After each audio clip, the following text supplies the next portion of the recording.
নমস্কাৰ বন্ধু বান্ধৱীসকল, আপোনালোকক স্বাগতম জনাইছোঁ।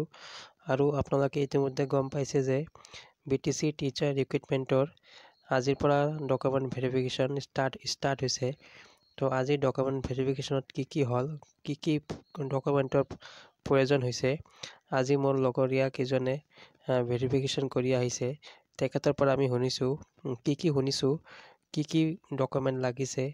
স্মল ফেমিলি নৰ্মছ কোৰ্টৰ পৰা এফিডেভিট বিচাৰিছে না যিখন ডিক্লাৰেশ্যন ফৰ্ম আছে এইখন বিচাৰিছে। তো সেই সকলোখিনি আমি আজি ডিছকাছ কৰিম। তেনেহ'লে আহক বন্ধুসকল, আমি ভিডিঅ'টো আৰম্ভ কৰোঁ।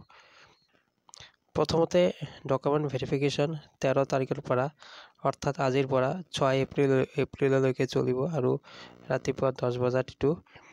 আৰু ভেন্যুটো আপোনালোকক ইতিমধ্যে মই জনাইছোঁ, বৰ্ডাৰলেণ্ড ষ্টাফ কলেজ, কোকৰাঝাৰত। তো আজি ডকুমেণ্ট ভেৰিফিকেশ্যনত যি হৈছিল, কেইটামান টেবুল আছিল। টেবুল হিচাপে টেবুল নম্বৰ 1, টেবুল নম্বৰ 2 হিচাপে তাত চিৰিয়েল নম্বৰ দিয়া আছিল।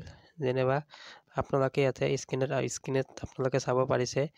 ইয়াতে চিৰিয়েল নম্বৰ 1 আৰু চিৰিয়েল নম্বৰ 1ৰ পৰা 47 আছে। টেবুল নম্বৰ 1, টেবুল নম্বৰ 2ৰ কাৰণে চিৰিয়েল নম্বৰ 48ৰ পৰা চিৰিয়েল নম্বৰ 95। তো এনেকুৱা এটা টেবুলত মুঠতে 47টাকৈ ভেৰিফিকেশ্যন হৈ আছে বা ভেৰিফিকেশ্যন লিষ্ট এনেকুৱা দিয়া আছে। তো কালি আকৌ চিৰিয়েল নম্বৰটো চেঞ্জ হ'ব। এদিনত 400 জনৰ ভেৰিফিকেশ্যন হৈ আছে। তো কালি হয়তো 401ৰ পৰা এইটো ষ্টাৰ্ট হ'ব। তো এইখিনি আছিল 1 নম্বৰ পইণ্ট।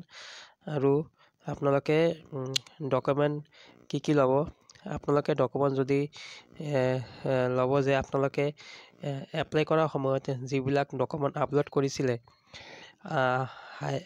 HSLCৰ পৰা, HSLC আপোনালোকে এডমিট কাৰ্ড দিছিলে, হায়াৰ ছেকেণ্ডেৰীৰ মাৰ্কশ্বিট চাৰ্টিফিকেট দিছিলে, DLEডত দিছিলে, গ্ৰেজুৱেশ্যনত দিছিলে, আপোনালোকে যদি মাষ্টাৰ ডিগ্ৰী দিছিলে, সেইখিনি আপোনালোকে ডকুমেণ্টখিনি লৈ যাব, কিন্তু অৰিজিনেলখিনি লৈ যাব।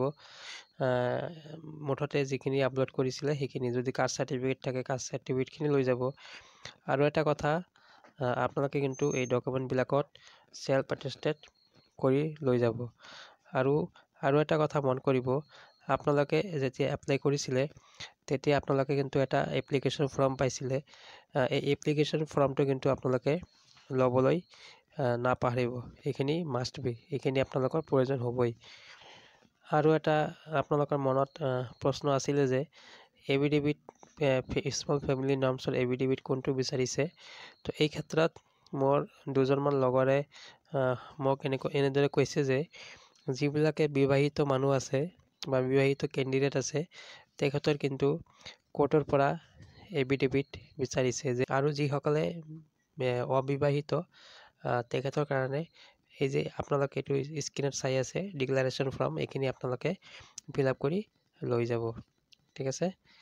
তো আজি ইমানেই, এইখিনি ইনফৰমেশ্যন দিয়াৰ কাৰণে ভিডিঅ'টো প্ৰস্তুত কৰিছিলোঁ। আপোনালোকে এইটো বন্ধু বান্ধৱীৰ মাজত শ্বেয়াৰ কৰি দিয়ক। আৰু যদি নতুনকৈ চাই আছে তেনেহ'লে চেনেলটো ছাবস্ক্ৰাইব কৰি দিয়ক। ধন্যবাদ।